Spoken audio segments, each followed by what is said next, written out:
Hey, good morning, folks, and welcome back. It's Sunday, which means it's another stream day. Um, Hope everybody's been having a good week. Morning, Cody. Uh, so it's been a weird week.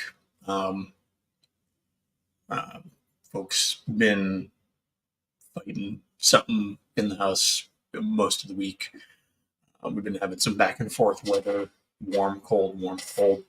That always does a number on us, but did have some time to think about a few things. And um, I was going to do this as a separate video, but I decided to go ahead and just do that, do this as a stream. And um, really, what I'd like to talk about today, as the title of the stream suggests, is adapting other movies into scenarios for the Alien RPG. Morning, Daniel. Morning, Grumfield Slan. So,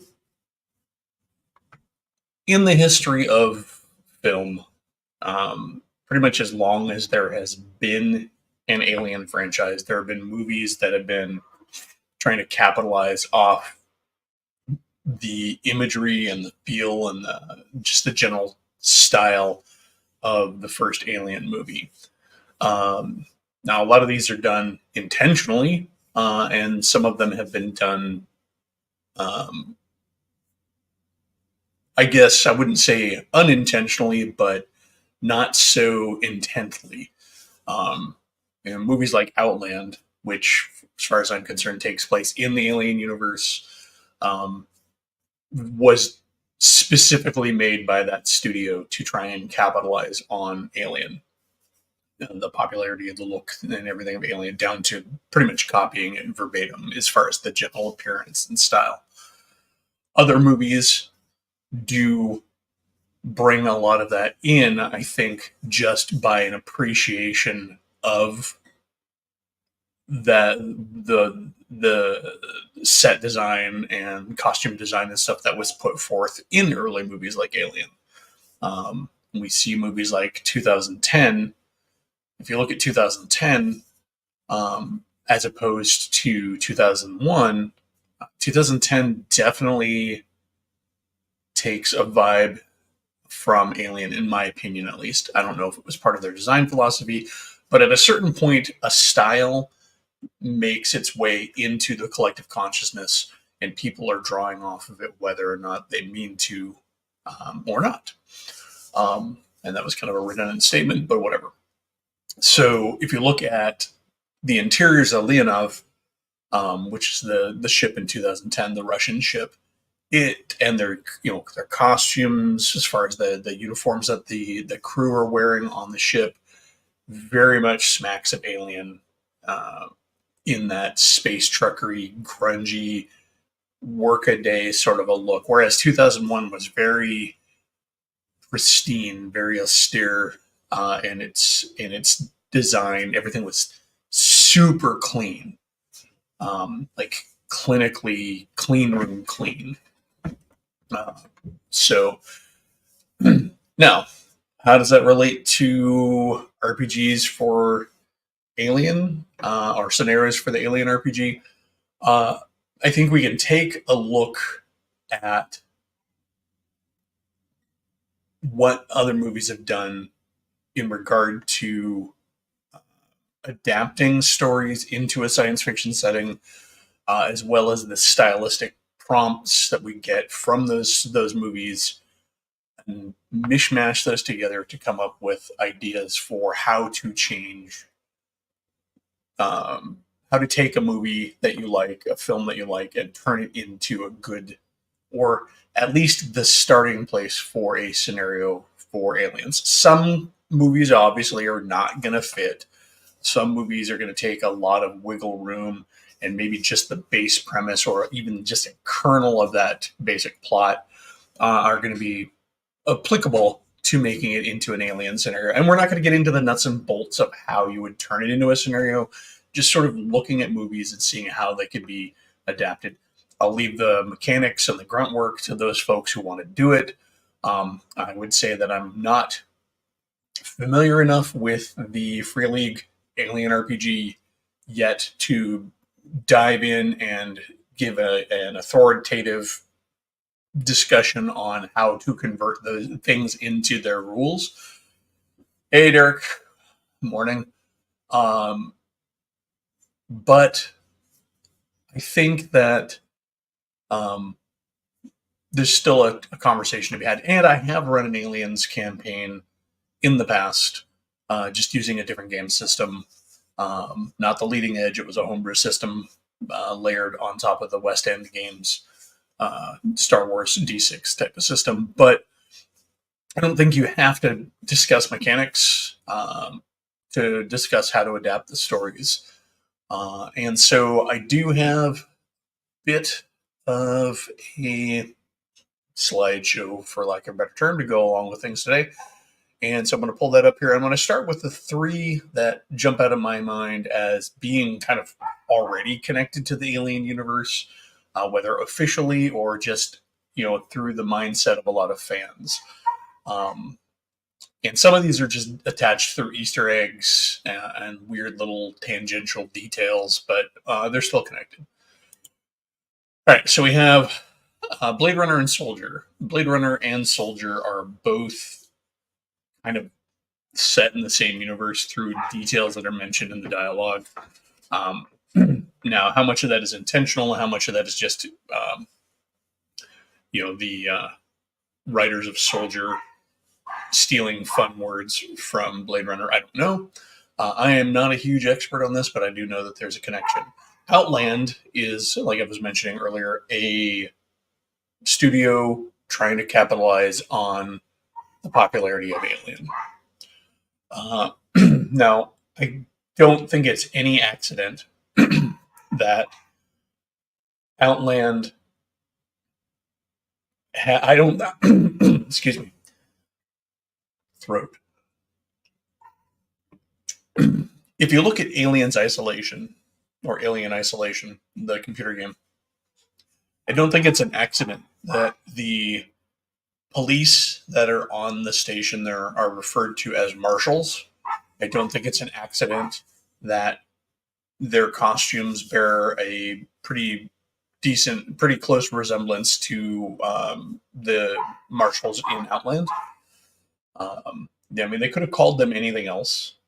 They could have called them corporate security. They could have called them star sheriffs. They could have called them just the police. They could have given them some sort of acronym, the CPD, Corporate Police Department. But they called them marshals, and they dressed them in blue jumpsuits. Now, one could argue that blue jumpsuits is sort of an obvious police uniform. I don't think it is, though, necessarily, because other police stories of the time often put their police in black instead of blue. And of course, Aliens Isolation, just there's a strong resemblance. Now, what can we learn from these? So, Soldier, for all intents and purposes, is kind of a Western in space. You have a veteran, for lack of better terms, of a war, of a fight, wanders into an isolated community, tries to get away from it all, tries to escape his past. His past catches up with him. There's a fight. Outland is also a Western. Outland is high noon. It is every bit high noon, just adapted to a science fiction setting. Blade Runner, for all of its cyberpunky goodness, is essentially a film noir. It's a detective story. Oblivion, not so sure on that one. I'm not familiar with Oblivion, or at least specifically which movie you're referring to. Maybe, yeah.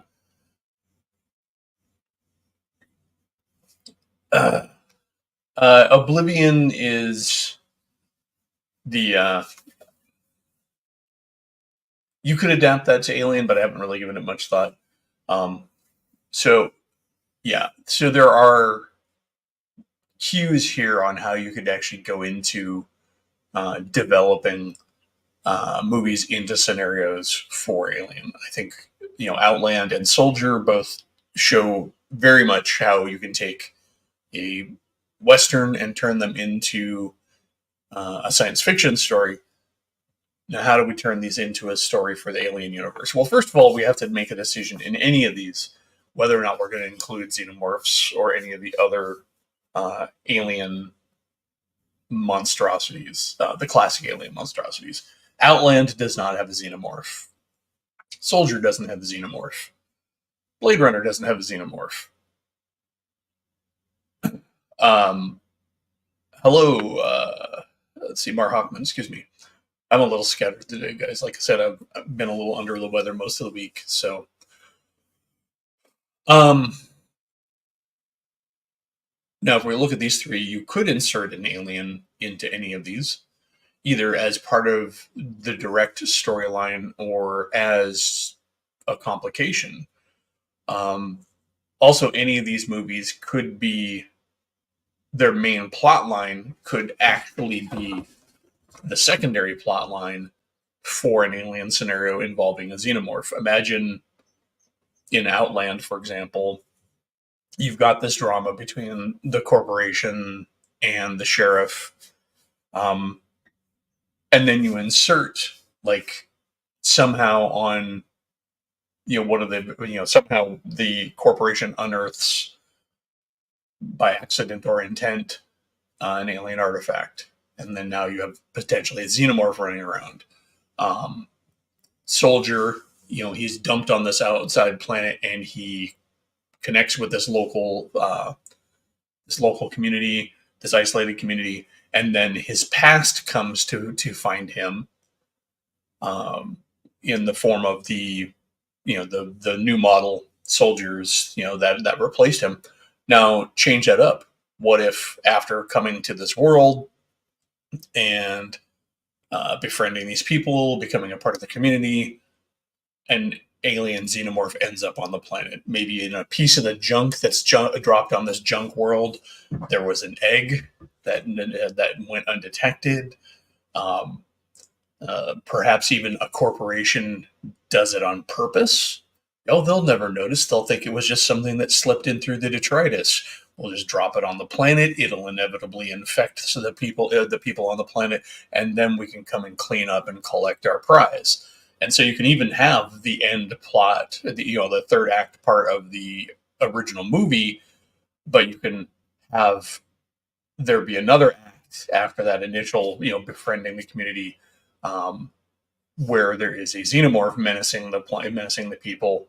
Um, what if with Blade Runner, you could go ahead and change it up to where there are some weird killings going on in the city. They think maybe it's a rogue, replicant, or if you want to put it more in the context of the alien timeline, maybe it's a synthetic that they think they're hunting down, and it turns out that there's an alien loose in the city, a xenomorph. And these, of course, are if you feel the need to put a xenomorph in your alien story. And that's the thing. The alien universe is now big enough to where it can function quite well without having to include the trademark monster. Um, you could easily have something like Soldier involve not the xenomorph itself, but some other uh, alien life form. The official alien universe has things like the harvesters and stuff that are non-xenomorph creatures that are still dangerous. You could have something like that appear on this junk world. In the Blade Runner scenario, almost works perfect for any investigative story where you have um, a team of investigators that are after something that is preternaturally powerful and above and beyond it requires specialists. So that dips into those first three that are kind of, I think, part and parcel with good examples of how this has already been done, tying in movies to existing properties and the like. There are a few other ones that I particularly think about when it comes to this, and these are always been on my mind. And yeah, Derek, you mentioned Screamers. It's actually on my list. Screamers works really well, especially in the context of Alien, in that we already know that there are corporations and there are governments that are willing to do anything and build anything to accomplish their goals. So if you're not familiar with Screamers, I'm going to lay out some spoilers here for a movie that's 30 years old. But if 30 years, probably even older. You have, in the case of Screamers, you have a world where there are two governments that are at odds, and a automated killing machine had been put into play that's adaptive, and it just escalates. And that easily works into Alien, the Alien universe. Whether or not you would put in a xenomorph is completely up to you, but you could have it be two corporations. Although in the Alien universe, you could even have it be between the two major players. There's what do they call it in Alien? There's the space Russians, the space Soviets, and then there's the colonies. You could have it be between them. I think it's the United Progressive Peoples. I think it is what the future Soviets are called. The ones that were pulled from Gibson's script for Alien 3. And so that works really well in that kind of setting where you could have these, this is some backwater world where these corporations had been fighting and now there's a leftover there. I think also when you're adapting these scenarios, you have to think about where the PCs come in. I think in a lot of cases, you can make a case that the PCs are being inserted into the place of the main characters in the story. However, in some cases, it works maybe better if your PCs are introduced after the fact. I mean, you still want them to be core to the action, but some of the scenarios don't lend well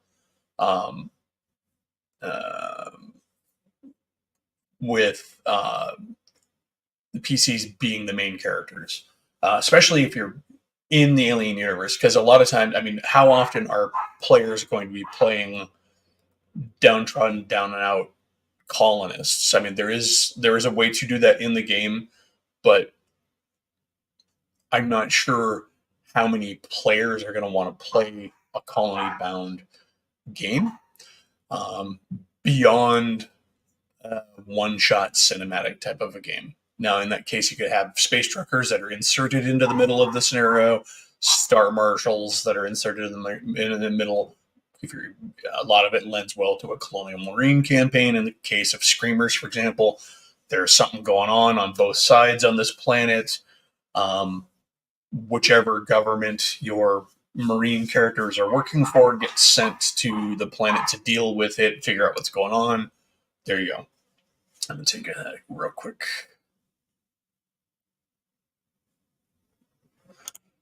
I've seen Oblivion, and I would disagree that it's a space western.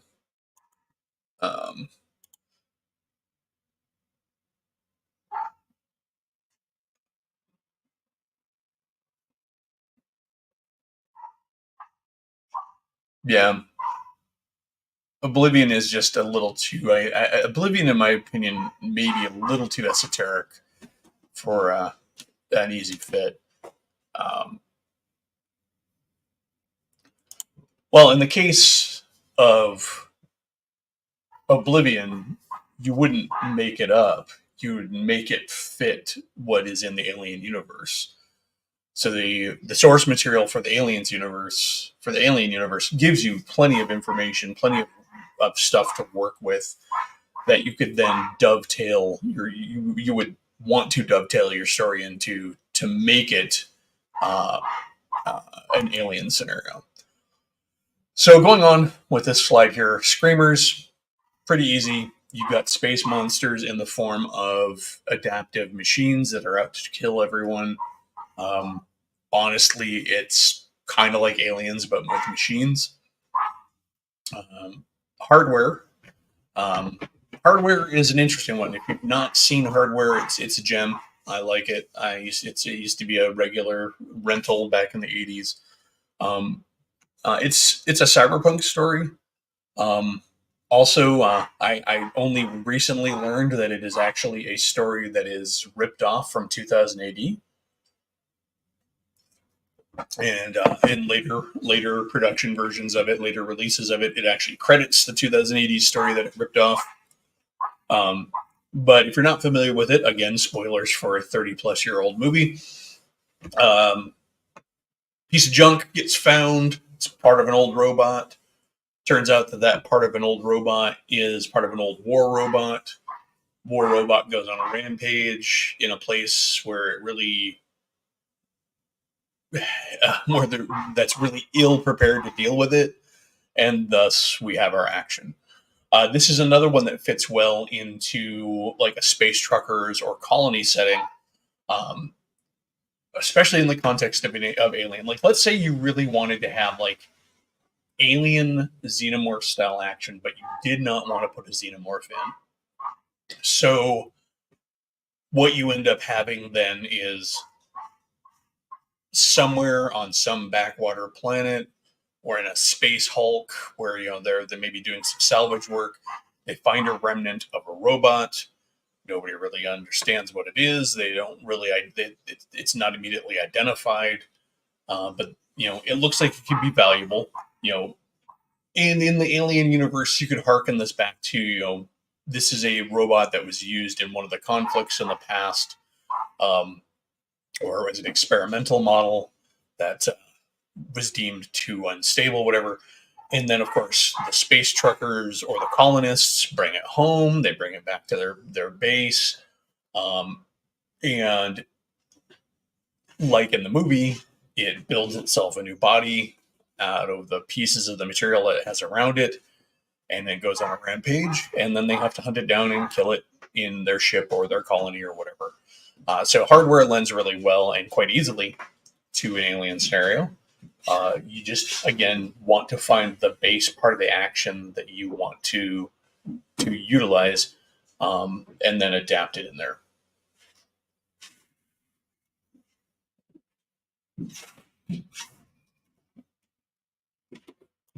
Yeah, you definitely could. But as the movie itself is, I think, a really good seed for a simple, pretty straightforward scenario that doesn't require too much depth, but will give you similar feel um, to Alien without having to have a xenomorph.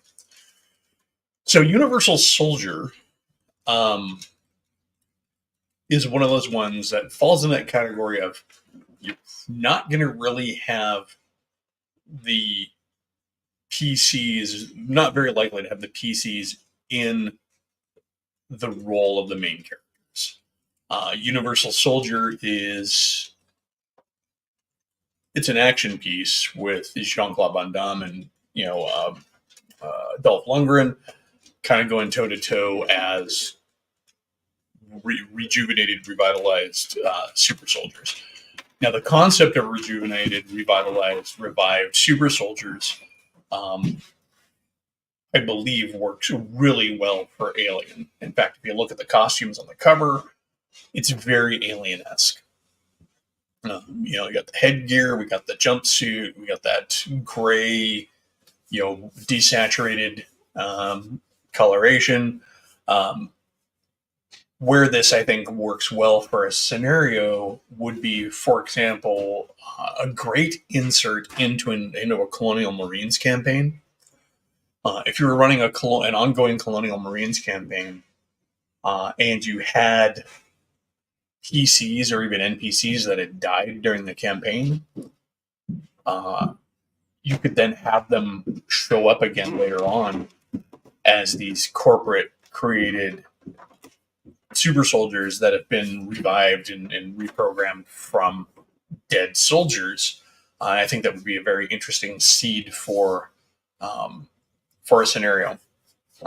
Also, these could provide a pretty good bad guy to start throwing into an ongoing campaign in the Alien universe. Depending on the corporation you're going against, these could be the guys that show up all the time. Screw using regular troops, corporate soldiers. Now you're showing up. Now you're throwing in these basically zombie troopers, for lack of a better term. I mean, I know they're not zombies, but and so I think this is one that provides not a very good specific story to adapt to an alien scenario, but gives you a lot of good seeds and pieces of technology to fit into uh, an alien scenario or a number of scenarios, or something to just utilize in the back of uh, your campaign. I mean, a creative GM could even possibly use it as a way to have PCs come back, because at the end of the day, the Universal Soldiers, sort of the story, they kind of have that RoboCopism going on, where they're not supposed to remember who they were, but they end up remembering who they are, and so that then informs them going forward. And so you could definitely play that out in a campaign. Um, Xenomorph wise, I think what I'll do is I'll try to touch on each of these and see how we can work a xenomorph in. Because one of the questions I always get when I'm talking to people about running Alien and running Alien scenarios that don't necessarily have the alien in it is, why would you do that? Why would you go through the trouble of playing the Alien RPG and not have the alien in it? I mean, the answer for me on that is because it's a fun universe to play in. But for the sake of where could you put the alien in there, um, I think a good way to handle inserting xenomorphs into a story involving Universal Soldiers um, would be to mash it up with some of the other scenarios. For example, if we were to go back to um, Soldier, what if at the end the corporate cleanup crew that shows up to get the alien, the xenomorph that was planted into the planet, is not a bunch of genetically or um, basically conditioned child soldiers grown up, but actually the revived fallen of the various militaries in the universe. It's a bunch of Universal soldiers that show up. The action would play pretty much identical because the Universal Soldier characters are almost identical in their demeanor and organization and deployment as the corporate, um, I don't know what to call them, the conditioned soldiers, the brainwashed soldiers that are in Soldier. Another way to use them would be, you know, as a foil. So, um, for example, let's say you're doing a space trucker scenario and the PCs manage to get a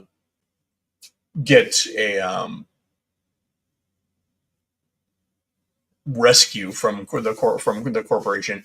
Maybe the rescue team that's sent in is Universal Soldiers. Um, it.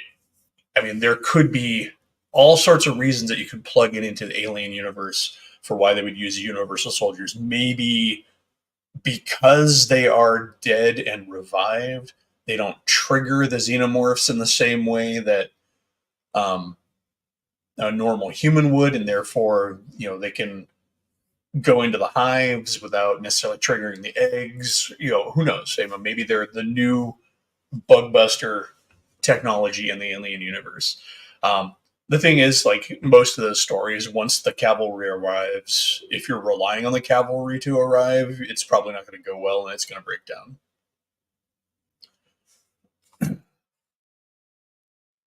Yes, Moontrap. I am available. Or I am familiar with it. I have watched it. Um, but again, but yeah, the thing with Moontrap is I'm pretty sure it's another Alien cash-in. It is one of a number of attempts to make new. I mean, yeah, Moontrap is an alien scenario. You just have to insert engineer or xenomorph stuff in there instead of what they actually found in the movie. Fortress. I think Fortress is a good one as far as what you can infer from it, um, about what might be in the Alien universe. um, Alien 3 showed us one version of a prison in the Alien universe, but Fortress could be another form of prison. Um, Now, Fortress is all about escape. Um, but what if you were to take a place like Fortress, like the prison in Fortress, and then insert a xenomorph in there? Um, Whether intentionally or through the overabundance of accidental encounters that seem to exist within the Alien universe, I think you have a pretty straightforward scenario. You have a confined space, you have some resources that are available, but not readily accessible to the PCs. Because I'm assuming in the case of a fortress type scenario, the PCs would be playing prisoners. Um, Now, you could combine, say, Fortress with something like Outland, where the PCs are playing marshals or corporate security. Fortress strikes me more as a corporate prison as opposed to the sort of thing that the legitimate authorities would have. But you could put the people in charge, the PCs as the people in charge, and now they're having to deal with maybe a xenomorph outbreak within the population, the prisoner population, and then see how they handle that. Because of course, that's going to flip things on its head. Your PCs are going to begin with all the tools and all the upper hand they need. But if the Alien franchise has shown us anything, that's never a stable platform to start with. Something will go wrong. The aliens will bleed on the wrong panel and they'll be able to break out of the normal confinement and get into places they're not supposed to. And next thing you know, you have a fortress that is now your own prison as you've locked it down to try and contain the outbreak. And now what are you going to do? Let's see. All right. So moving on. Those are, these are by no means the be all end all of the movies that can be adapted. These are just some examples. Get you thinking and to kind of facilitate the discussion. Let's see. So, I'm going to go to the underwater adventures. Um, Underwater adventures, underwater horror movies, underwater science fiction. And I should have put one of the most recent ones on here, Underwater, which is really solid. Um, are really good plugins for alien scenarios.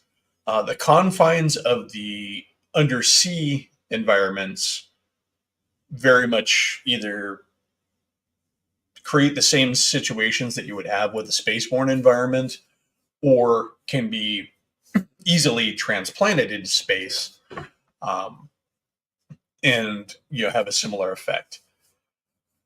So Deep Star 6, Leviathan, and Deep Rising are all dealing with hostile life forms that are found in the ocean. Leviathan and Deep Star 6 are both about hostile life forms that are found deep underwater. Deep Rising is more about finding something horrible on a ship. Um, but and then there's the Abyss. The Abyss is kind of the outlier in that the Abyss deals with very in a very alien way, deals with human beings coming to grips with a situation that is untenable, that is stress inducing, and alien to them. Even though the aliens in the abyss are not hostile, they are mysterious and therefore push action in the story that leads some of the characters to start acting poorly, and then build tension. Both Deep Star 6 deals with basically a giant a giant space bug, for lack of better terms, but in this case, it's an ocean bug. Literally, I mean, it's a giant crustacean, that they find underwater, and it gets into the station. Um,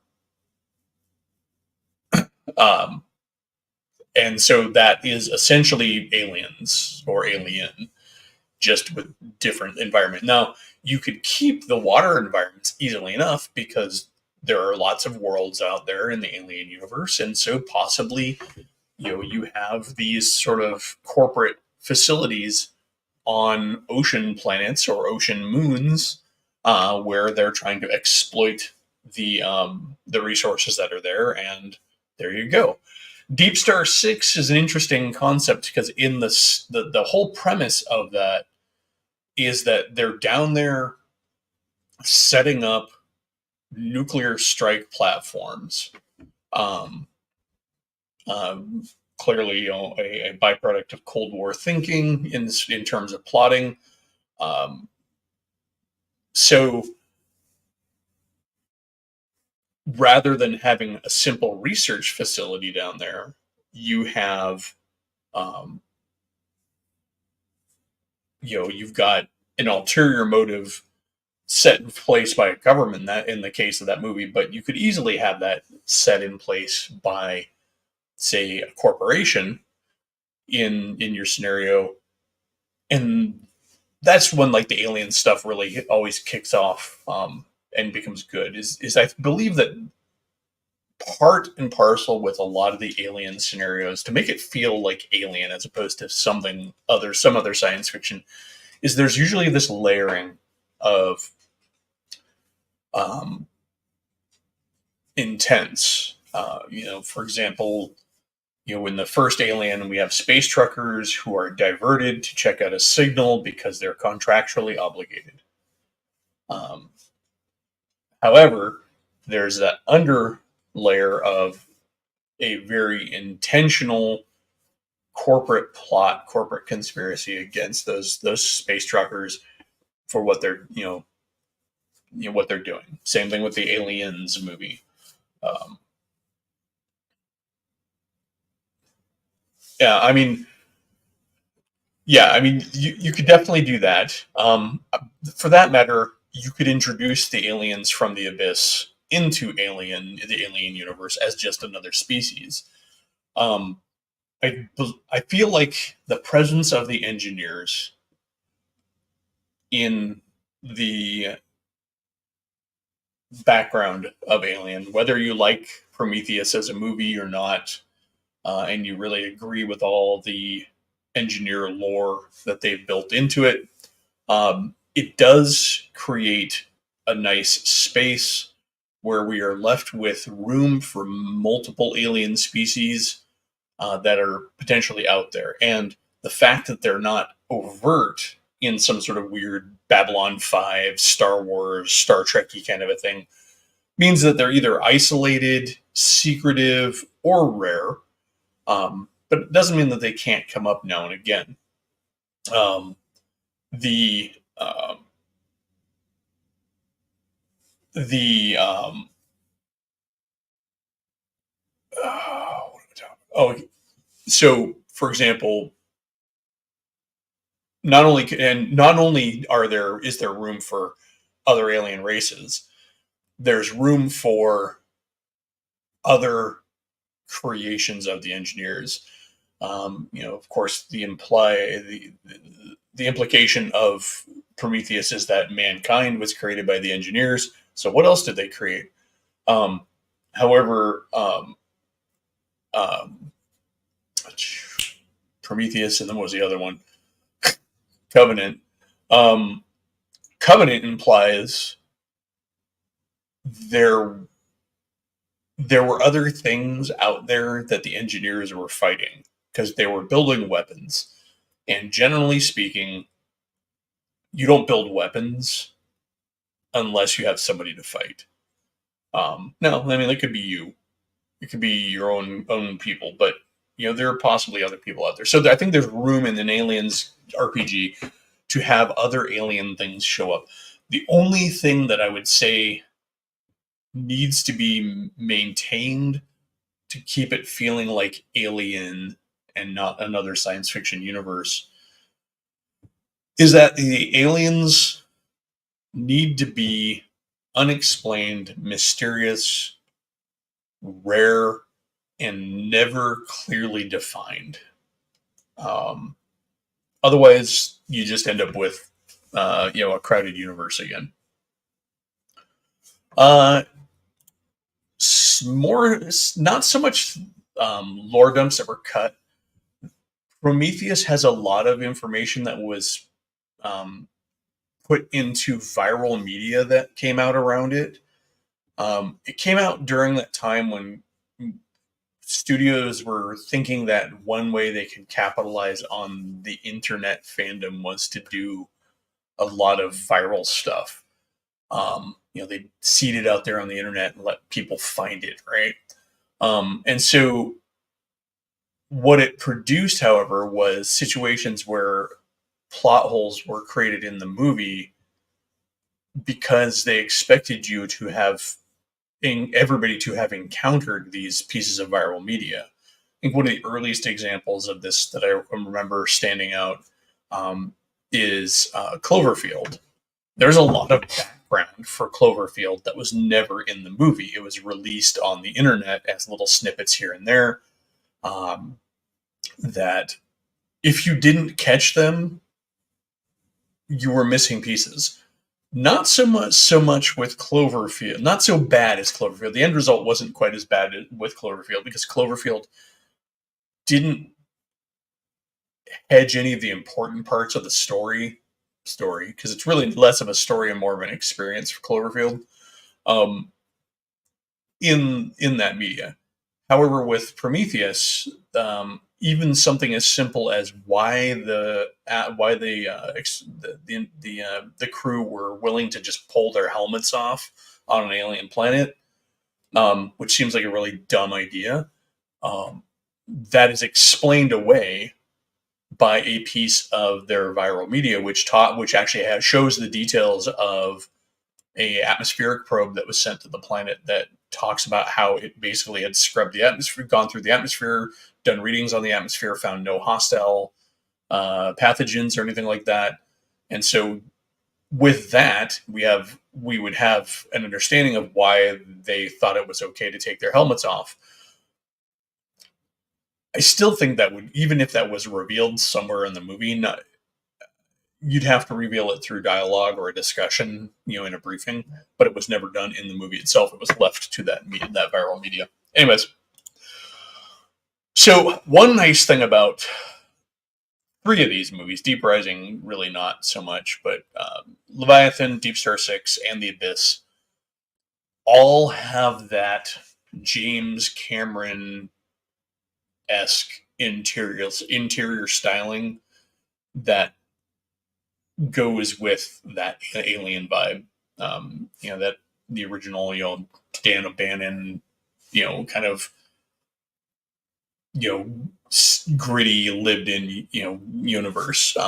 They all have that there. So when you're looking at the costuming and the interiors of these three movies, these three here, it's easy to think of that as being in the Alien universe. Now, Leviathan ends up being um, kind of the thing in Under the Sea. Um, if you're not familiar, again, spoilers for a movie that's old. It's an infection that is introduced by consumption of contaminated goods. Um, this one has a good setup for an alien scenario easily enough too, because um,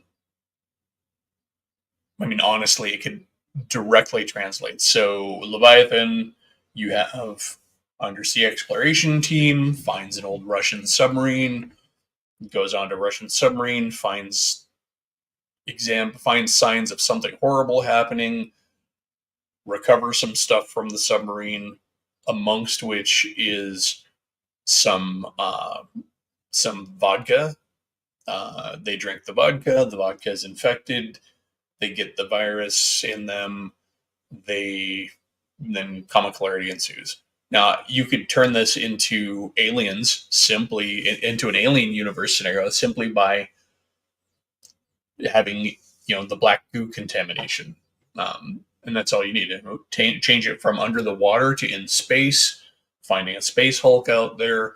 You could even keep it being Russian because it could be a United Progressive People's ship, and they go on board, and you could even have it be vodka because space Russians. So it almost translates directly. Deep Star 6, like I said, it's space crustacean, or it's a crustacean on a ship. You go on a station. There's a complication in that scenario, which I think always also helps these stories out. Like, think about Aliens, for example. In the Aliens movie, the complication is that now the atmosphere processors are going to blow. So in Deep Star 6, one of the crew freaks out, accidentally detonates the underwater missile platform, which then creates an explosion which damages their station. So it affects their ability to handle their situation. Not to mention they're really kind of a non-combat crew, so much like in the original Alien, they're using improvised tools to deal with their adversary there. Leviathan, similarly, they are not so much a military operation, so it lends to the tension. The Abyss has that to a degree, but it then inserts a kind of an outside group of NPCs in the form of the Navy SEALs, who kind of go batty and cause problems. So, in the context of an alien universe scenario in the Abyss, you could insert corporate entities for the Navy SEALs. You could change the scenario from being underwater to being.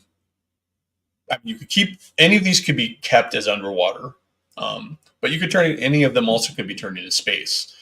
The Abyss turned that into space, and instead of like a trench, maybe it's a asteroid belt or a moon or some sort of other space geography that stands in for an isolated region of the ocean where these aliens are hiding. And then, you've got a station there that is investigating that, or not necessarily investigating that, but I should say is investigating the anomaly or the feature, but not necessarily looking for aliens, and discovers aliens. And then, of course, the corporation gets involved. And of course, once the aliens turn up, the corporation is going to want the aliens, not necessarily the xenomorphs, obviously in this case, but the aliens, whichever aliens you're dealing with. Deep Rising, if you're familiar with that one, it's a little bit more hokey than the rest of them. It's a bit more of a schlocky monster romp than anything a little deeper in thought. In Deep Rising, you have a salvage crew goes onto a ship. They find that the ship has been not just infested by, but literally like filled with this massive monster that is able to extend tentacles all throughout the walls of the ship and everything like that. So you could do that in the Alien universe, um, but you might um, need to come up with either an original alien creature. Now, and when we're a lot of the cases too, these don't have to be hyper intelligent alien races. They could just be alien creatures, kind of like the harvesters in Alien are presented. Harvesters are not intelligent. They are organized aliens, alien life forms, kind of like ants or termites and stuff like that. And so you could have any of the creatures that are in these also be non-sentient, non-sapient aliens that are encountered. And so, like Deep Rising, it could be some weird space barnacle thing. If you're putting it in space, again, put it on the ocean. I would say in a situation like Deep Rising, though, how you would adapt this to an alien scenario, um, probably aren't going to have like an ocean liner that's infested that these salvage crews are sent to. I would say the best way to adapt Deep Rising to Alien would be to use something more akin to colonial or corporate facility on a water planet that has gone quiet. Therefore, and then so a team is deployed to check out and find out what happened. And then your team of armed responders, whether that's corporate troops or colonial marines, takes the place of the, by the movie standards, well-armed mercenaries that are out there to salvage the ocean liner. And so there's like also in the story on Deep Rising, there's evidently a high value treasure or high value piece of loot that was on the ship's vaults that plays into the story. And so that could also be a nice MacGuffin for an alien scenario. So yes, the facility went quiet, but they were doing some research there that was important. The team is sent to recover the research rather than salvage. But because it went quiet, nobody knows what happens. They're still well equipped. But guess what? Just like in the movie Deep Rising, the solution is probably not going to be shooting it with your guns. And so we end up in a pretty decent alien setup where high technology and all that is not the solution to dealing with the problem. So going back to the other thing, how do you work a xenomorph into any of these? I think any one of these lends pretty easily to a xenomorph. Leviathan lends well to a xenomorph because you could effectively just turn it into alien. They go to the other ship. They're looking around. They bring stuff over. Maybe among that stuff that they recover is an alien egg, or maybe while somebody's over there, they get hit with, a face hugger. And so instead of these sort of, the Thing, analogous story that the original is, you then now have basically Alien again, except for you could put it underwater. Deep Star 6, it could be, so one of the things they do in Deep Star 6 is they end up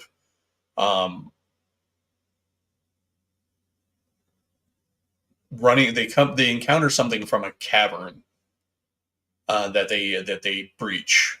So if you were to turn this into an alien analogy, water moon cavern contains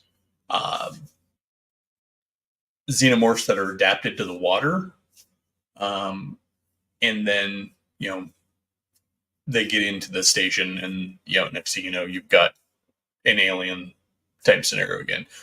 The problem with introducing the xenomorph is, by introducing the xenomorph, almost every one of these scenarios, in almost every case, just ends up being the original Alien movie or the original Aliens movie. Um, because xenomorphs don't produce a lot of plot in and of themselves, um, because they are so direct in their motives. Xenomorphs have a pretty standard shtick. You know, they they want to consume and they want to reproduce. And so they don't lend well to many stories. It's the human involvement that creates the difference and the variance there. So anytime you're going to put a xenomorph into a story, you're kind of adding more work, um, because you have to then figure out not only how does the xenomorph action work in here, but how now am I going to make it interesting for yet another scenario?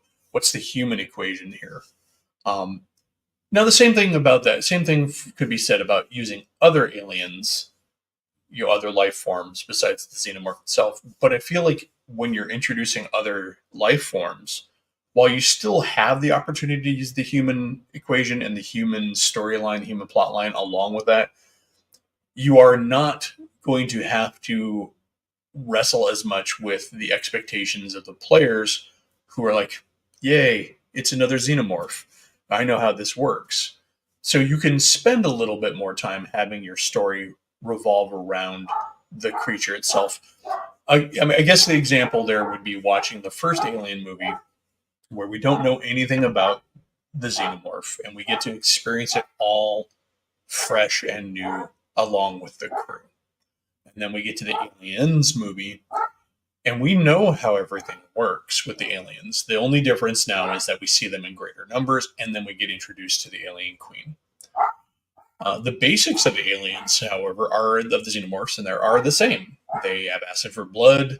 They have the snappy double mouth. They have alien eggs. All of that is still there. We get introduced to a queen element, but that's that's kind of a third act uh, revelation, sort of a bit. And so when using another alien creature that's not a xenomorph, you can spend more time on your alien because you're likely going to be much more in the alien movie territory as opposed to the aliens movie territory. All right. So, those are the underwater ones. And of course, I mentioned the movie Underwater, which follows the same pattern as these first three. We have a facility, something goes wrong, there's a development, there's an element of survival to it, there are monsters. Um, there you go. All right, so next slide. Westerns. I already mentioned that Outland and Soldier are basically Western plots. So what other Westerns could you adapt to Alien? So I put a few of these here. These are kind of a random selection based on ones I've had experience with. 310 from Yuma, 310 to Yuma, excuse me. Whether it's the new one or the old one, the basic plot's the same. These would play well in the realm of something like Outland, where you're dealing with a story set in the alien universe that does not involve the xenomorph. In the case of 310 to Yuma, you've got to get you're trying to get basically a prisoner to a train, or you're trying to get to the train before it leaves. It's been a while, so pardon me if I'm a little rusty on 310 to Yuma. But the important part is that there is a goal and there are obstacles between the heroes and that goal. The goal is to get to the transportation out of there. And so in a case of like an alien scenario, you could either have it be that there's a shuttle leaving, or some other colonial transport. I mean, it doesn't necessarily have to be a shuttle. Um, it's you could have it be whatever the case is. You've got you've got a ticking time. You've got a destination. You've got a goal that needs to be obtained, and you have to get from point A to point B and deal with whatever's in the middle. And so for space marshals, this is easy enough to do because, of course, maybe they have to transport a prisoner, get him off the planet. Maybe there are other factions involved that don't want that prisoner leaving, his friends, or putting it in the context of the alien universe and involving corporations into the storyline. You could really easily do that by having perhaps we have a corporate whistleblower or something to that effect who is cooperating with the marshals, and the marshals need to get him off world so he can be made safe, and the corporation is trying to stop him. He's trying to stop that whistleblower from getting off the planet, and so they've paid people off, or they've sent agents, and the action then becomes really trying to get this asset off the planet. I guess 310 to Yuma is a pretty good example of it's a basic plot that could fit just about any things, because the MacGuffin doesn't necessarily have to be a person. It could be a piece of equipment.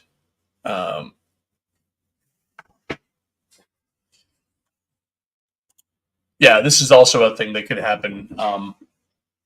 This could also be a thing that you could throw in for a complication. But I mean, and one thing I do like about Outland is Outland shows that there is room in these kinds of settings and these kind of universes for unabashed good guys, and for the action to center around pretty basic storylines. I mean, there's corporate corruption in that story. The only real detail, honestly, that you would really need to do to really make it obviously an aliens universe thing is to change the synthetic amphetamine that they're giving the workers uh, in Outland. Change to Xenozip, the alien derived uh, performance enhancer that they came up with in the Dark Horse comics. And then there you go, it's aliens. But yeah, 310 to Yuma is a good one for a basic framework of having to get through sort of a gauntlet to get out of places. So the next one is The Searchers. This has been borrowed quite a bit from, I mean, if you know Star Wars, hey, nerds, nerd.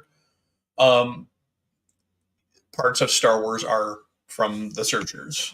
The whole line, well, if they followed them here and they learned where they who they sold the droids to, that would lead them back home, is from The Searchers. But The Searchers is a good one to insert in a case where like you have like a colony type setting. So Searchers could be anything from as simple as a kidnapping scenario. Because in the original one, they're after a girl who's taken by Indians, by Native Americans, and so, but in the context of Alien, you could easily have it be a kidnapping corporation, or you could flip it around. Maybe it's not corporates this time. Maybe you have a small community and there are some space piratey mercenary thugs or whatever who have taken somebody from the colony. Um, you could make it an alien life form. Maybe there is some critter on that planet that snatched somebody, and the PCs take the role of those people going out to get the people back, get the person back. Um, the searchers model really works well in a situation where the PCs, the heroes in the story, know the area or can be assumed to have a good amount of familiarity with the area, and therefore can make informed decisions about where to look. So colony works really well because you figure that colonists are going to be familiar with the planet around them and the dangers of the planet around them, and therefore will be able to act knowingly in doing so. But also, I feel like the searcher's story also relies on a certain level of limited assets.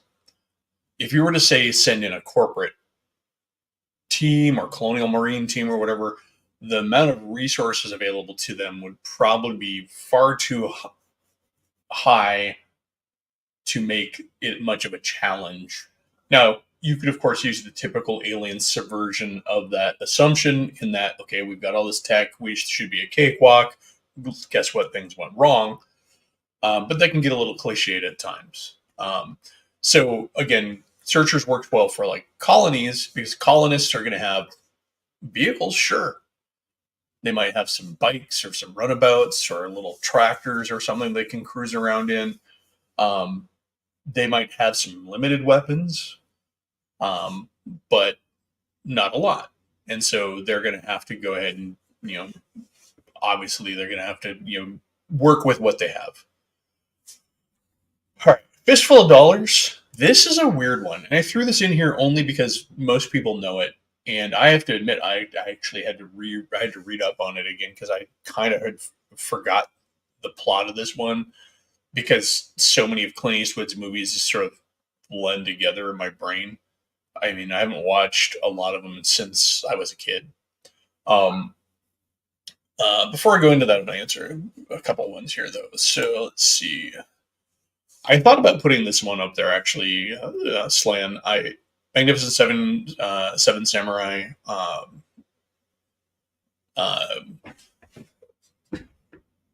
yeah, I mean, you could even, by extension, you could even go ahead and throw this out into something, let's say, like the Dirty Dozen. You've got these disparate groups of these groups of disparate folks who are like, banded together to do a thing.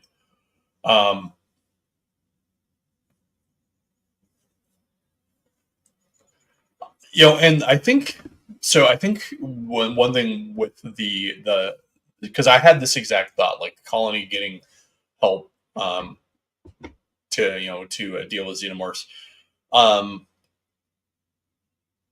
Not even necessarily with xenomorphs. I mean, definitely xenomorphs could be in there, but um, what if you had some sort of homesteaders on a world, independent colonists who are being horned in on by corporate entities, and so they don't have the capacity to fight back against the firepower of the corporations, or maybe even another criminal enterprise, space pirates, whatever you want to call them, and so then they hire, the PCs to do the job. This is actually a good one for a campaign where the PCs are, where you're running a mercenary team. Closest thing we've had on screen to that, honestly, would be the folks in Alien 4, Alien Resurrection, where the crew of the Betty are very much sort of our merc team. It's the closest thing we've seen on screen, I guess, to the mercenaries. But yeah, that's a good one. Let's see.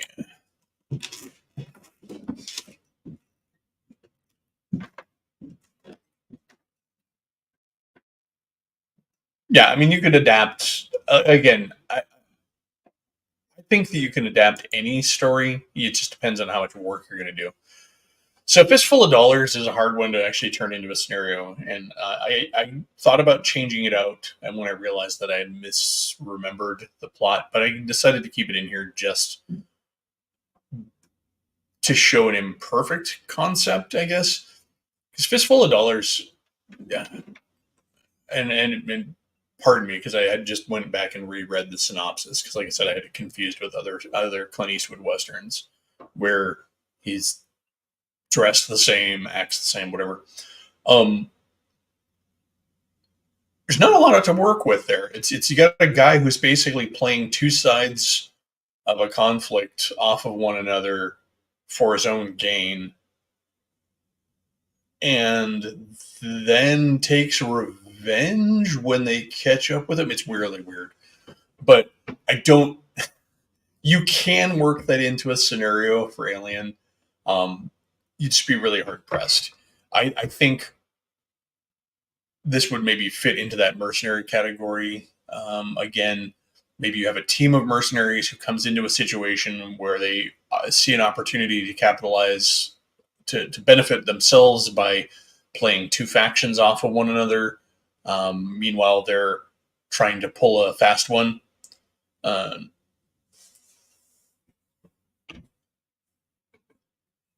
Uh, a good, uh, yeah, I guess, like using Slan's example here, um, the PCs, which is the other thing too. Anytime so many movies involve a main character and not a group of people. This is one of the issues I'm running into even with my By the Sword campaign. New episode tomorrow. Um, in that, so many stories are written with a small cast or even a single main character in mind, and adapting those stories and that action to a group of people is often tricky. Um, so in a case like this, you would probably have a group of mercenaries and independent contractors um, coming in, playing two sides off of one another to try and you know take advantage of the situation. Um,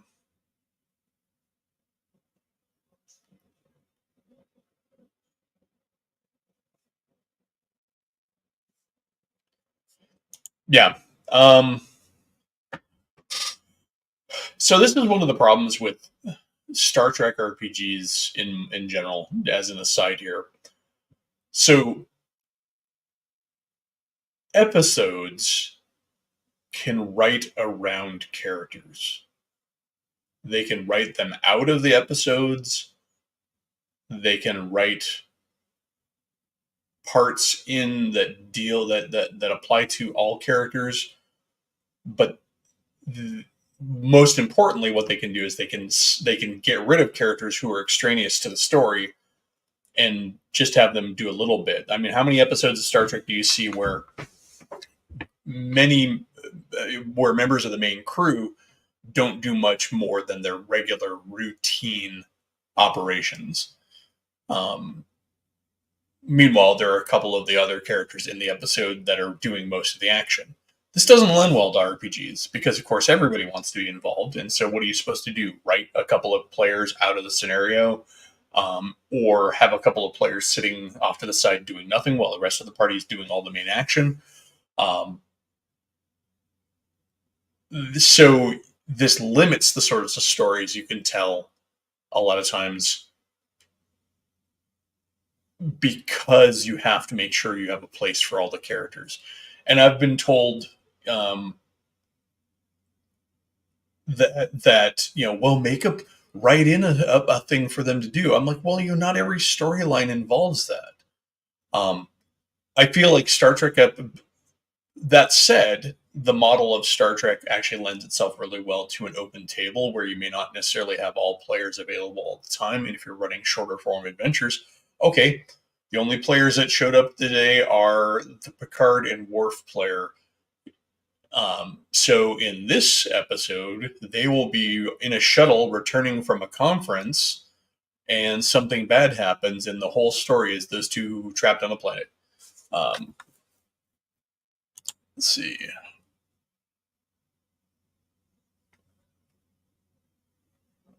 Yeah, I mean, splitting the party is often how you would do this, but I guess it comes down to a level what level of verisimilitude you want into it and you want to have in your game. Sometimes it just doesn't make sense for certain characters to be involved in the action. If you are in a situation that has no call for a ship's doctor, why is the person playing the ship's doctor involved in that scenario? I mean, sure, if somebody gets hurt or or something, yeah, they might be there. Now, clever players and clever GMs might come up with reasons um, for their personnel company. Oh, I've always been interested in what went on that planet. Mind if I tag along? Sure. You know, you kind of got that Bones, Kirk thing, like, oh, I heard this planet is known for its its da da da brandy. I think I might like to sample some of that. Well, come on down, whatever. And then he's involved. But anyways, we're not here to talk about Star Trek. Um,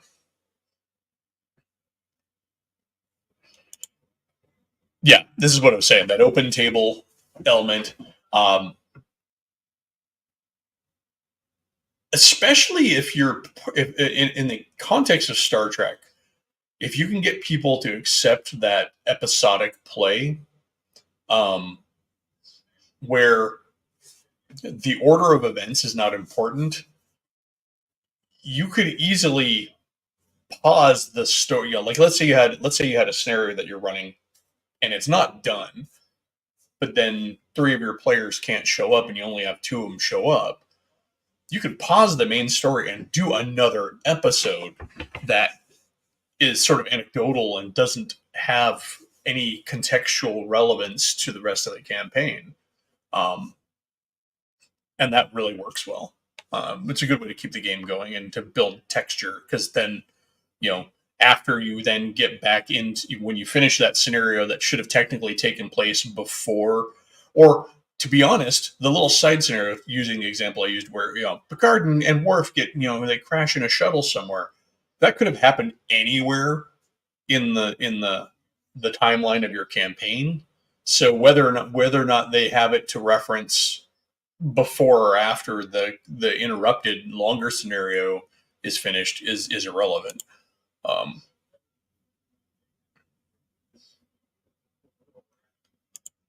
Pretty much, that's exactly why because they were all the main characters on the show.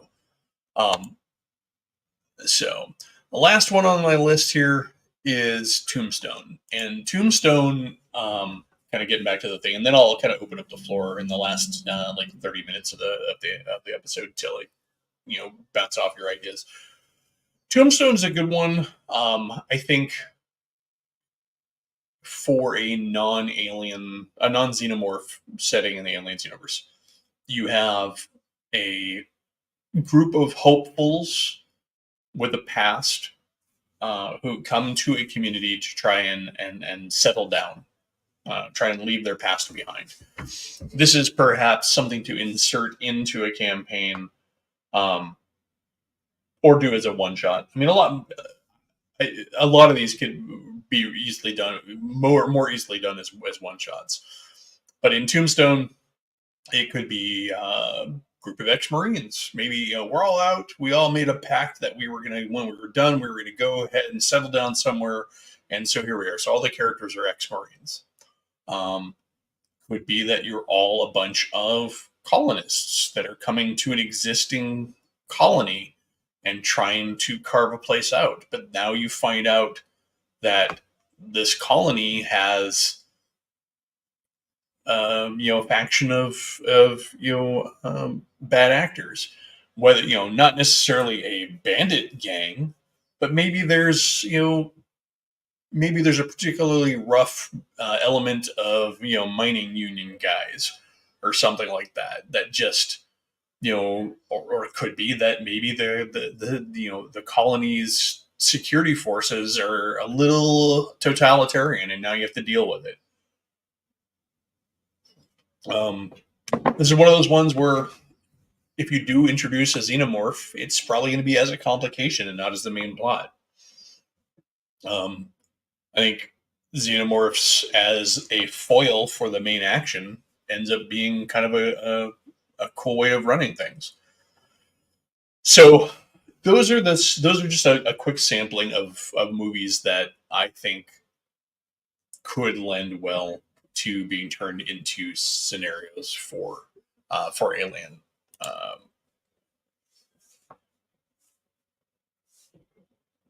Yeah, I mean, you could do it that way too. You know, it could be, or you could be that it's not an independent colony, but it's a colony that's trying to break away, and so we've sent in now the PCs to, if you have, especially if you have a group of PCs that are wanting to play less of a heroic bent and or more, basically want to be down and dirty themselves. Yeah, sure. Maybe this colony needs reining in. Maybe it's trying to unionize, and you get sent in as a bunch of union busters. Because as far as I understand it, in the Alien universe, there are still unions, and they still have, there's still the corporations, while they have a good amount of power, they still have some sort of oversight. Limited as it may be, because especially if we can take the dialogue at the beginning of the original Alien movie as an indicator, where they're talking about contracts and all of that. So clearly, there is still some oversight as far as the corporations go. Otherwise, contracts would be meaningless. So, because I mean, contracts are only worth the paper they're printed on as long as there's somebody there to enforce them. So, we've got about 30 minutes, give or take, call it 20, before I have to really start shutting things down. So I'd love to hear any ideas folks had for other scenarios that lend well to being plugged into the Alien universe and how they might do it. Or just general thoughts on playing scenarios set in the Alien universe that are not specifically tied to the aliens mythology. And so I wait for some comments to come through. Let's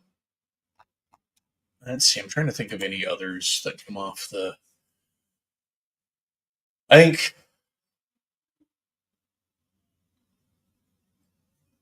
it really comes down to the sort of campaign you're trying to run too.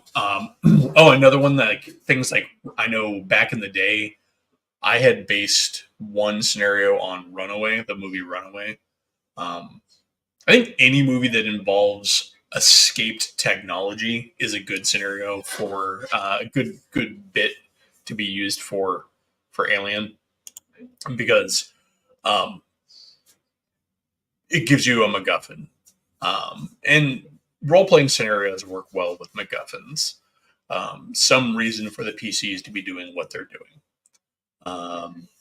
And so any story that involves a lost piece of tech, a runaway tech, scenarios where any sort of movie where something is stumbled upon and then ends up going wrong is a good one. Horror movies. I mean, you can port a lot of horror movies over to the Alien universe without having to delve into xenomorph technology or territory. I mean, by keeping in mind that there are other life forms in the galaxy in Alien. Just watched a review of the old movie The Boogans. And I don't know if you're familiar with the Boogans. The commercials for the Boogans used to terrify me when I was a child because they involved noises and creepiness coming out of cold air returns and heater vents and stuff like that in old houses. And I lived in a lot of those when I was a kid. But the Boogans is a good one. Imagine a colony that is built in a way that there is a set of caverns underneath that are populated by some sort of alien life form that is creeping up into places where they would not expect it, coming up through the ventilation systems and the floor ducting and all of that into habitats and making people disappear. There's your scenario. The fun thing is about a lot of the alien scenarios is a lot of times you can capitalize on it being in the alien universe by getting the players to at least initially think that it's the aliens or the alien, the xenomorph proper. You can play off that and use that to subvert their expectations.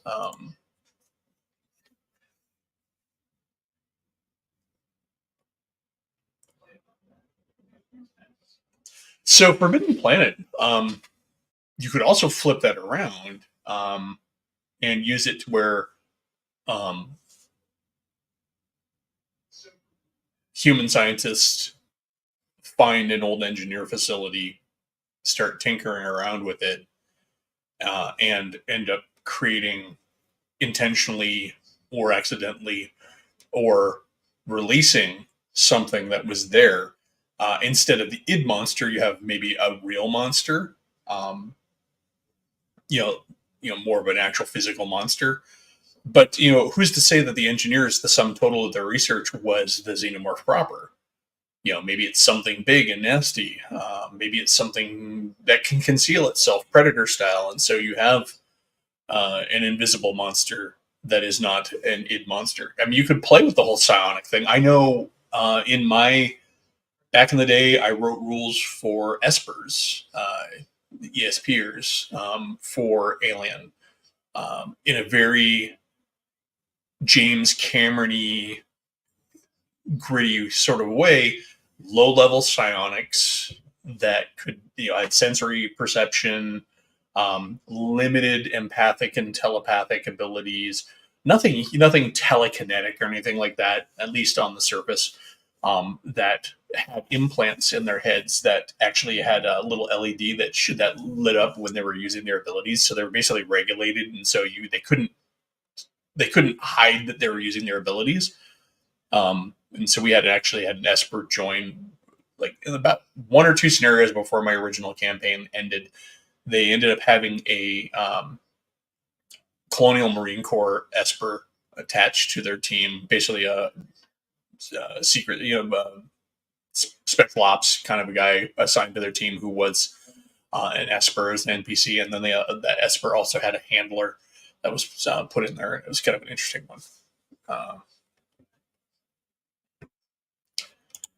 let's see.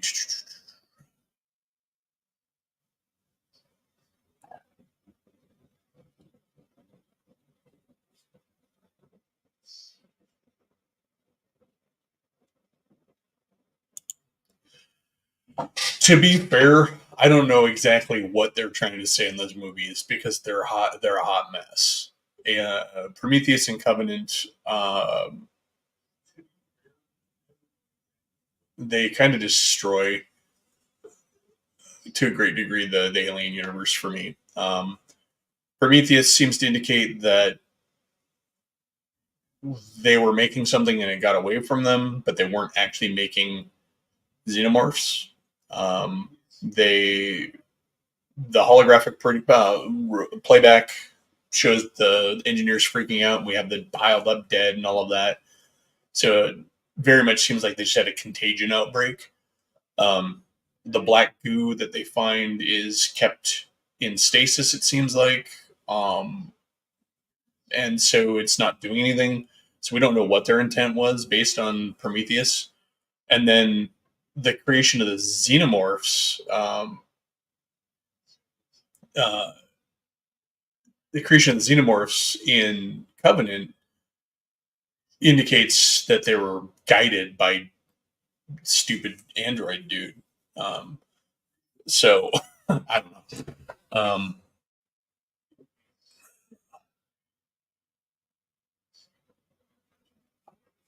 Let's see.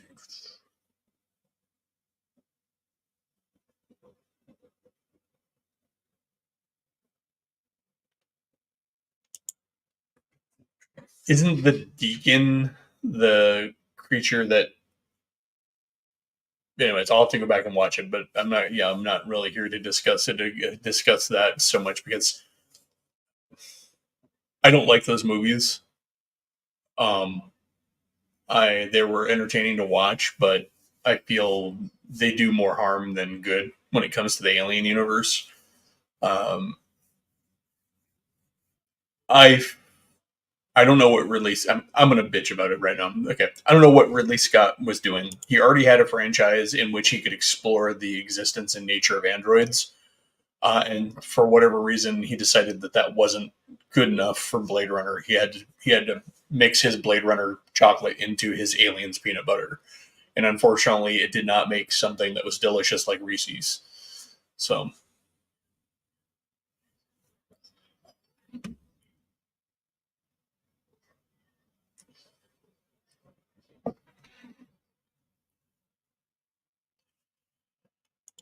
I'm going to assume, Mar Hockman, that you're pulling this information from books.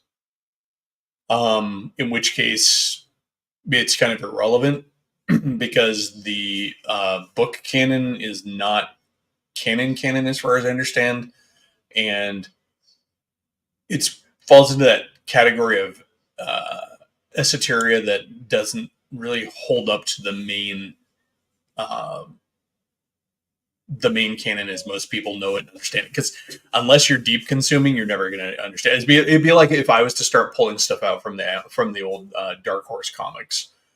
There's a lot of stuff that was said about the aliens in the Dark Horse comic that people aren't going to know about, and actually a lot of world building that was much better than what they came up with. Um, oh, cut parts from the movie. All right. Well, again, if it's cut from the movie, it's not actually part of the story, and so kind of irrelevant. Which is a problem with the movies. Uh, they are wonderful at throwing all kinds of questions at us, but they don't provide much in the way of answers. And when they do finally provide answers, those answers are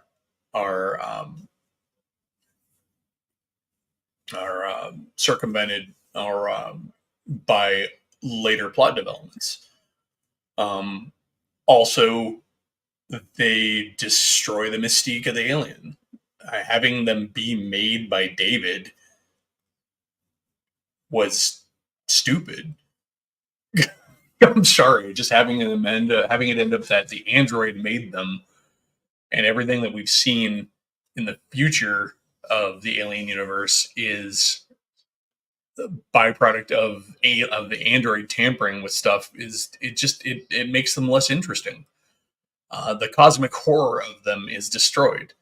And that was the strong part behind them. Even at their schlockiest, see Alien Resurrection, the xenomorphs were always still unexplainable, uncontrollable, uh, something that could not be contained or understood, no matter how hard people tried. But turning around and having them be something that was engineered essentially by the hand of man through David, I mean, it wrecks all of that mystique and makes them into something really mundane. Um, yeah, it's and that's the problem with those movies. And I'm really happy that the new stuff that's being made for Alien, they've decided to ignore Prometheus and Covenant and just do their own thing and try and. I mean, I don't know how familiar folks are with the Dark Horse comics explanation of the engineers. Is that in, in the case of those aliens, they weren't good.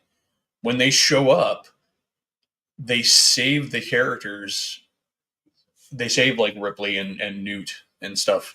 Um, but when they actually contact Newt's mind through psionically, they're terrifying. She's like, they're not our friends.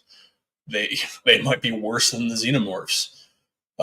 So we maintain that mystery, that concept, that dread, that cosmic horror, that existential crisis that comes with the aliens mythology and folklore as a whole, um, which is completely undercut by Prometheus and Covenant. Um, it won't even get into the AVP stuff. AVP stuff is just simple fan service, and the movies did it poorly compared to the comic book. The comic book absolutely maintained the sanctity of both franchises and did no damage to either of them. Whereas the movies hurt the franchises. The first AVP movie made Predators look like a bunch of clumsy, clunky football player looking guys, as opposed to the lithe, agile, Predators that they were, who were super competent. Um, and also, if there was a giant pyramid with ancient aliens stuff going on Earth, then um, we probably would have known about them well before we got out to Acheron. Uh, yeah, it's yeah, the AVP comic was great, and it even spawned some nice sequel material that ended up working well. Again, I think that the AVP comic really did a great job. Dark Horse in general did a great job of handling the Aliens franchise. Even some of their goofier stuff was at least something that I could see happening. The whole like alien cult that formed, um, the giving the aliens more of a psionic psychic bent, like with the alien queen able to get into people's nightmares and stuff, really fed into the cosmic horror aspect. Um, they constantly maintained the no matter how good we think we are, our machines and our tools and our toys are not ever going to make it are not ever going to do what we expect them to do against aliens. If you want to see a good example of that, look at the Aliens Tribes book. In there, we get Mox Shit Kicker, the giant exosuit, the berserker suit, and it is specifically designed to take on an alien queen. And while it succeeds, it still gets its ass handed to it. We Some of the stuff in Dark Horse got a little weird, like when we start seeing the alien cult that starts to go through genetic changes. It starts to mutate due to its exposure, and you get those weird human alien hybrids. But even that was not outside the scope of things. I feel like one of the best ways to deal with Prometheus and Covenant is to take the parts that you like and use them and ignore the stuff you don't. Kind of like the prequels in Star Wars, or even the sequel content in Star Wars. There's stuff in there to like.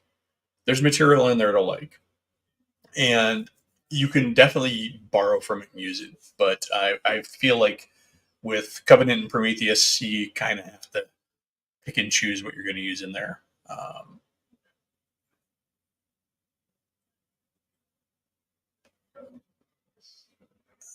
Let's see. Well, here's the thing: is in the Dark Horse comics, they were problematic. Let me see if I can find an image of them.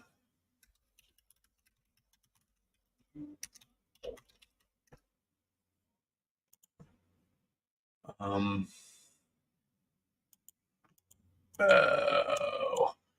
sorry, got me image searching. Xenomorph human hybrids. Trying to find some of the Dark Horse comic imagery. They had a few interpretations of it over the years, and some of them were better and some of them were worse. And it looks like a lot of it was guided by research in the comics as well. And so it comes down to which iteration you're looking for. But ultimately, what always made the difference was that they were imperfect. There was always some flaw, and I can't find a good look at the ones I'm thinking about, but um, there was always a flaw. There was always something imperfect about them. And so they did keep them from being Supermen. And it's okay to actually have them be Supermen. Because the xenomorph itself is kind of a superior creature. It's the perfect life form. But it it it it is what drives the stories in Alien. I feel like part of the core conceit of Alien is that your character's lifespans are not going to be long, and it's a very deadly game. It's kind of like playing Call of Cthulhu. You are not necessarily going to die or go insane, but it's a pretty good chance. And so having powerful enemies is fine.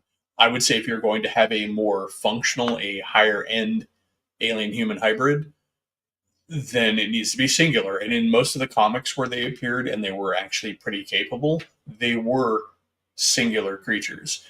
There were a lot of, if you're familiar with the old D&D mongrel men, where they were kind of this hybrid mashup of a bunch of the different humanoid species that were kind of like, very Igor-ish in their nature. That's how most of the hybrids in the Dark Horse comics were presented when they were first brought in. You find this group of them on this colony where they're like really like barely functional humanoids with this hybridization going on. All right, so that brings me to the last 5 minutes of the episode. And so it's been a good stream. I like the input and feedback I got from everybody. Thank you, everybody who showed up. There were 11 of you, 12 of you, I think 13 at the highest. To those folks who snuck in and I didn't get a chance to say hello to directly, Squirrel Hermit and Coco, welcome. And thanks for dropping by. Hopefully this gets you thinking. Free League did a good job with their Aliens game, and they've done a good job with providing a lot of source material and very carefully curating. I won't call it cherry picking, but curating the information from the expanded universe of Aliens into a playable setting that has a lot going for it, that allows you to expand beyond what we see in just a few movies and books. And to allow a universe that is deep enough and rich enough to use non-xenomorph based scenarios in that setting. Another one I didn't really mention because I couldn't think of any good movie tie-ins off the top of my head, but cyberpunk scenarios are also really good for Alien because, as far as I understand it, the default society of Alien is much akin to a cyberpunk sort of a setting. We're just out on many planets. Thank you, Squirrel. Stop by anytime. And I will be on air probably Wednesday at the earliest when I show up on Geek's channel. But I should be getting out of here, guys. Please, like, share, and subscribe if you haven't already. Spread the word. Get other folks coming over here. And by all means, if you have thoughts and ideas, drop in the comments. I do read the comments and I do reply to all of them that have room for a reply. If you're just saying hello, I'll like it or something. But if you make a comment, you have an idea, you have a thought, by all means, go ahead and plug them in to the comments, and I will take a look. But in that case, I'm going to cut it a little early, which is fine because I started a little early. But have a good one, and as always, get out and game.